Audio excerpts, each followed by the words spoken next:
And also, one thing which I find problematic in the whole running of the bazaar is that there is no planning for the farmers in terms of production.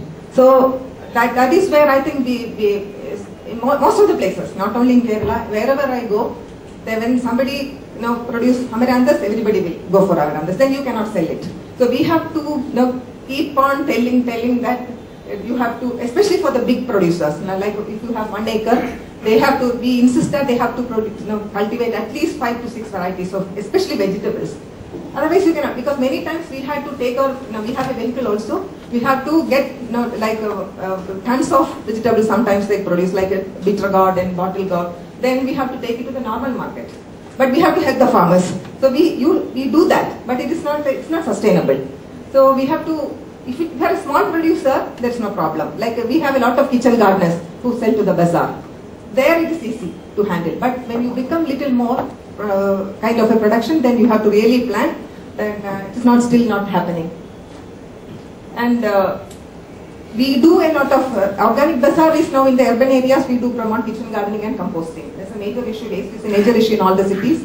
So we try to intervene in that. And as Anandu was saying, packaging is minimum in the bazaar. We do not sell anything in plastic. It's also a hindrance in some time, but then now consumers are also getting used to it. Initially they were kind of cribbing, but now they bring their bags and we give only on paper bags or in other kind of stuff like cloth materials. So that sold in need-based quantity, and we have mostly 50% of the bazaar is mostly fresh vegetables and fruits. Rest is other provisions. And through this, we also support some of the groups who produce paper bags. So that is also an additional incentive. And we follow participatory guarantee system, although we do not have a certificate. Basically, as Anandu was saying, Thanal is the guarantee.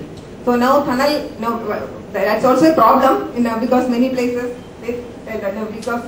recently we had to purchase a lot of paddy, organic paddy from a group of farmers to motivate them so that they continue their farming.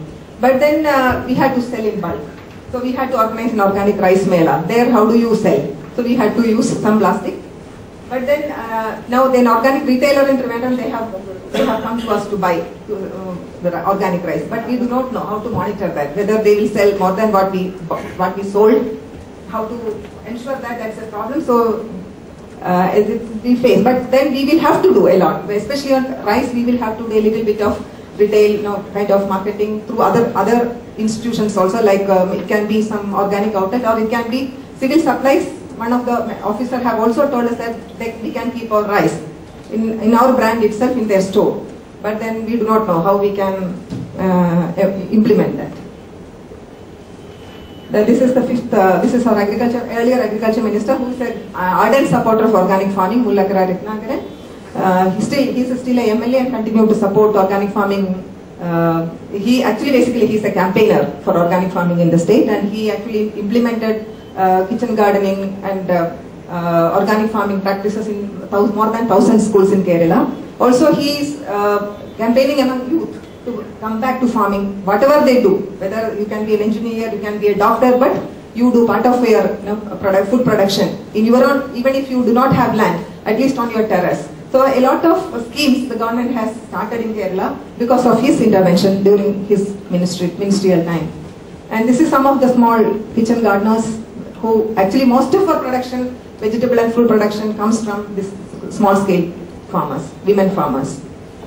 And children also, we are also bringing children into this kind of activities. And currently we have 55 local farmers in Trivandrum, in and around Trivandrum. And 35 farmers we have in Tamil Nadu also, who give us the full season vegetables.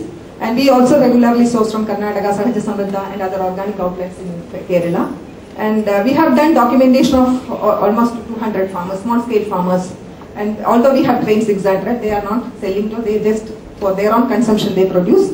And but then what we experienced the last 2 years, that from the 135 regular supplies, it has come down to 55. It's mostly women. Main reason is MNREGA. So most of the women are going away from food production. It's not a big scale production they are doing, but then as part of the MNREGA, not their work. So they have to go for lot of meetings when the panchayat organizes, they have to go for that.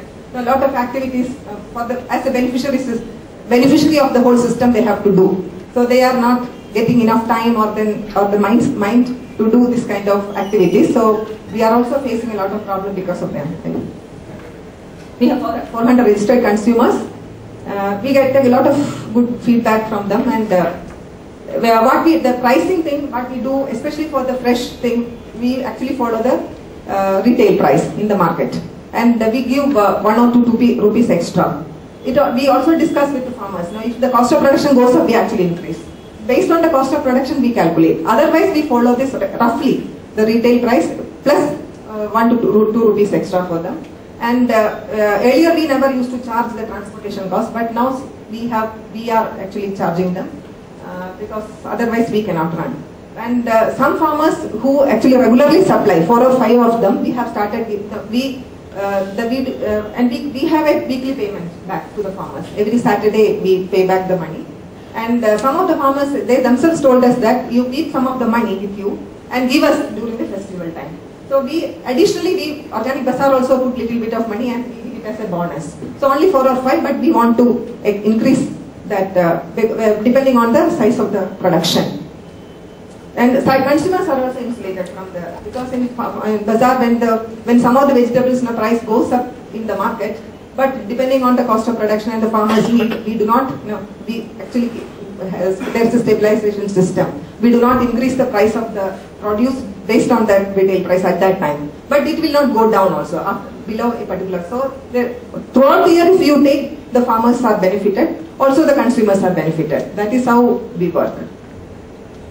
The total sales in the first beginning, it was only just 2,000 plus in the first month but now it is almost 2.5 per month. And we have almost 13 varieties of full season vegetables, 14 varieties of local vegetables, 11 varieties, leafy vegetables 4. We have different varieties of rice. We also run a campaign since 2008 called Xavier rice campaign. As part of that, we are trying to promote some of the traditional lost or the almost endangered varieties of rice, because we found that a lot of these varieties are suitable for a sustainable farming system and they are more nutritious. So that we are trying to encourage farmers to go for this kind of variety. So that, but we have to develop the market. So we run a lot of activities based on that. And this idea of Organic Bazaar is now getting replicated in many other places in Kerala, or by SHGs, by the small, including individuals. In some places it is teachers organization, they run weekly bazaar based on this idea of local production, local marketing. We want to do a lot of things, very ambitious things, value add additional, then support decentralized production, marketing and procurement, set up a supply vehicle connecting different locations to our bazaar, regular awareness and outreach which we do, and ensure good seeds. That's a very, very problematic even now. Farmers do not get good seeds, and we do not have much land to produce that kind of seeds, so and traditional seeds are not at all available. Most of it is lost. So we try to revive whatever is possible. A lot of exploratory, seed exploratory yatras we have to do. We have done one in February, and there's a lot of interest among a lot of farmers to revive the traditional seeds. And but that's I think it's a very highly challenging thing in the whole sustainable agriculture movement. And this is some of the things which we want to, we have to have at least in the South Indian scale, we want to network with other groups and NGOs or other retailing, so that we can have a common standard and fair pricing, with some understanding, some commonalities, and learn more on managing the cash flow, because we are very bad in that, and accounts and stocks, and we are, because as I said in the beginning, we are basically an environmental organization. We got into this because we want to clean up our environment. That is why. So